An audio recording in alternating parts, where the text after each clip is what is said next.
Okay, good morning students. Now we are going to talk about the concept of banking lesson. Already we discussed in the what you mean by banking and historical development of banking, and then followed by what you mean by commercial bank and the functions of commercial bank. Okay, so that and all we discussed earlier. Okay, wow. So now we are going to talk about the concept of mechanism or techniques of credit creation by commercial banks. Okay, wow. So how commercial bank should be create the credit அப்படிங்கிறத தான் now we are going to discuss. ஓகேவா? So இந்த credit creation அப்படிங்கிறது என்னடா பார்த்தோம், multiplication of loans and advances அப்படின்னு பார்த்தோம். ஓகேவா? ஸோ பீப்புளுக்கு லோன்ஸையும் அட்வான்ஸையும் பல மடங்கு எப்படி கிரியேட் பண்ணுறது அப்படிங்கிறதா கிரெடிட் கிரியேஷன் அப்படின்னு பார்த்தோம். ஸோ அந்த கிரெடிட் கிரியேஷனை இம்ப்ரூவ் பண்ணுறதுக்காக what are the technique should be followed by the commercial bank அப்படிங்கிறத இப்போ நம்ம டிஸ்கஸ் பண்ண போகிறோம். சரியா? பாரு, bank credit refers to the bank loans and advances. Okay, so bank credit refers to the bank loans and advances. Okay, so money is said to be created when the banks through their lending activities make a net addition to the total supply of money in the economy. சரியா?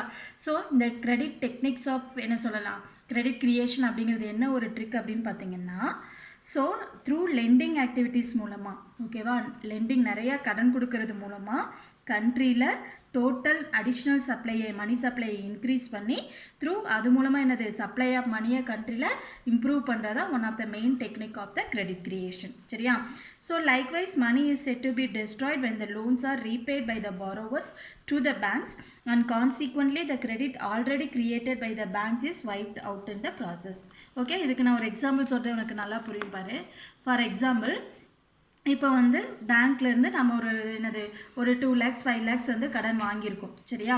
So இப்போ இந்த இடத்துல என்ன ஆகுது, credit வந்து create ஆகுது. அப்போ கண்ட்ரியில் என்ன ஆகுது, மணி சப்ளை வந்து இன்க்ரீஸ் ஆகுது. Okay, so additional net addition to the total supply increase ஆகி கண்ட்ரியில் மணி சப்ளை வந்து இன்க்ரீஸ் ஆகுது. சரியா? ஸோ இந்த இன்க்ரீஸ் ஆன மணி சப்ளை எப்போ அவுட் ஆஃப் ஆகும் அப்படின்னு பார்த்தீங்கன்னா, அந்த நம்ம கடன் வாங்கினோம் இல்லையா, ஸோ அந்த அமௌண்ட்டை திருப்பி நம்ம ரீபே பண்ணுறப்ப பார்த்தீங்கன்னா இந்த இது என்ன ஆகும், அந்த அமௌண்ட்டு ஃபுல்லாக டெஸ்ட்ராய் ஆயிரும். சரியா? மணி ஃபுல்லாக என்ன ஆயிரும், டெஸ்ட்ராய் ஆயிரும். ஓகேவா? So the consequently the credit already created by the banks is wiped out in the process. So already இருந்த அந்த பேங்க் அக்கௌண்ட் இப்போ என்ன ஆயிரும், அது வெளியில் வந்துடும். ஸோ அது ரெண்டுமே என்ன ஆயிரும், பேலன்ஸ் ஆயிரும். சரியா?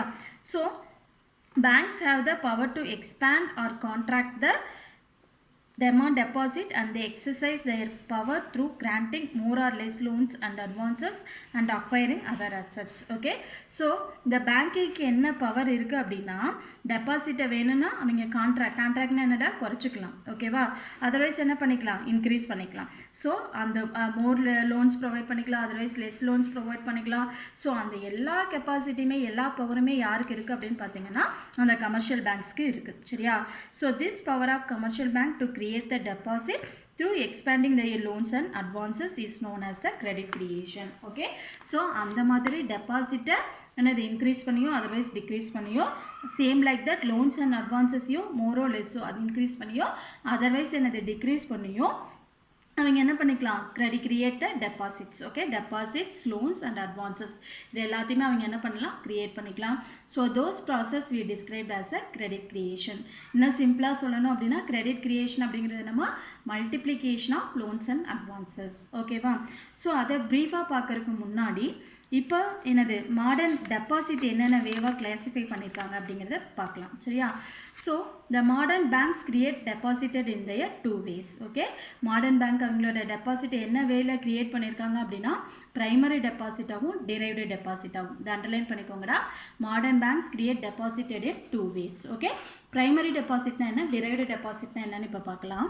பாரு, when a customer gives cash to the bank and the bank created a book debt in his name, it is called a deposit. It is known as the primary deposit. Okay, so first இப்போ நம்ம தான் customer. Okay, so நம்ம கஸ்டமராக இருந்து பேங்க்கில் account open பண்ணி நம்மளோட அமௌண்ட்டை வந்து இப்போ பேங்க்கில் போடுறோம். சரியா?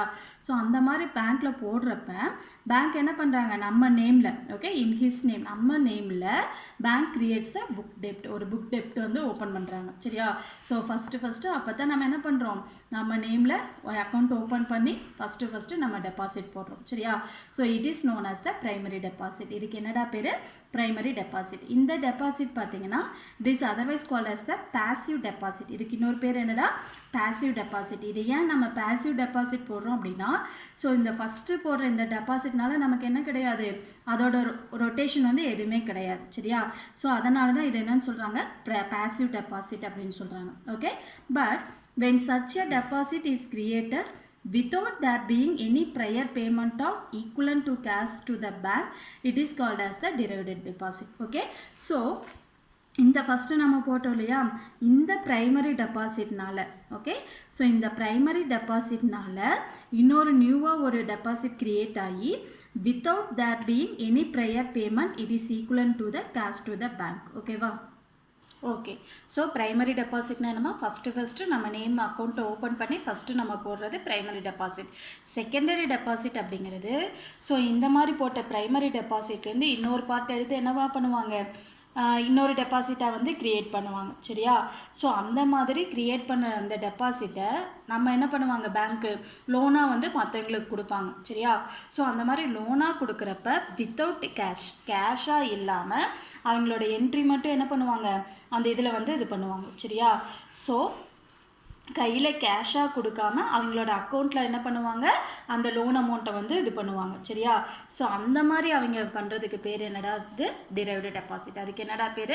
Derived deposit. Okay, so primary deposit என்னமா, ஃபஸ்ட்டு நம்ம ஒரு அக்கௌண்ட்டை ஓப்பன் பண்ணி நம்ம நேமில் இது பண்ணோம் அப்படின்னா that is called as the primary deposit. இந்த ப்ரைமரி டெபாசிட்லேருந்து ஒரு பார்ட் என்ன பண்ணுவாங்க, பேங்க் வந்து லெண்டிங் பர்பஸ்க்காக மற்றவங்களுக்கு கொடுப்பாங்க. சரியா? ஸோ அந்த மற்றவங்களுக்கு கொடுக்குறப்ப கேஷாக கொடுக்காம அவங்களோட அக்கௌண்ட்டில் என்ன பண்ணுவாங்க, அதை வந்து கிரெடிட் பண்ணிடுவாங்க. சரியா? ஸோ அந்த மாதிரி அவங்க அக்கௌண்ட்டில் அந்த இது போடுறதுக்கு பேர் என்னது, டிரைவ்டு டெபாசிட். அப்போ இந்த ப்ரைமரி டெபாசிட்லேருந்து இது ரிசீவ் ஆகுறதுனால it is called as the derived deposit. ஓகேவா? ஸோ கிரெடிட் கிரியேஷன் அப்படின்னா என்னடா, it is literally meaning the multiplication of loans and advances. Okay, இதுக்கு இன்னொரு பேர் என்னடா, நிறைய லோன்ஸையும் அட்வான்சஸையும் பல மடங்கு இம்ப்ரூவ் பண்ணுறதுக்கு பேர் தான் என்னது, credit creation. Okay, so every loan creates its own deposit. ஓகேவா? ஸோ ஒவ்வொரு லோனும் அதுக்கான ஓன் டெபாசிட் அதே என்ன பண்ணிக்குது, கிரியேட் பண்ணிக்குது. Every loan creates its own deposit. Okay.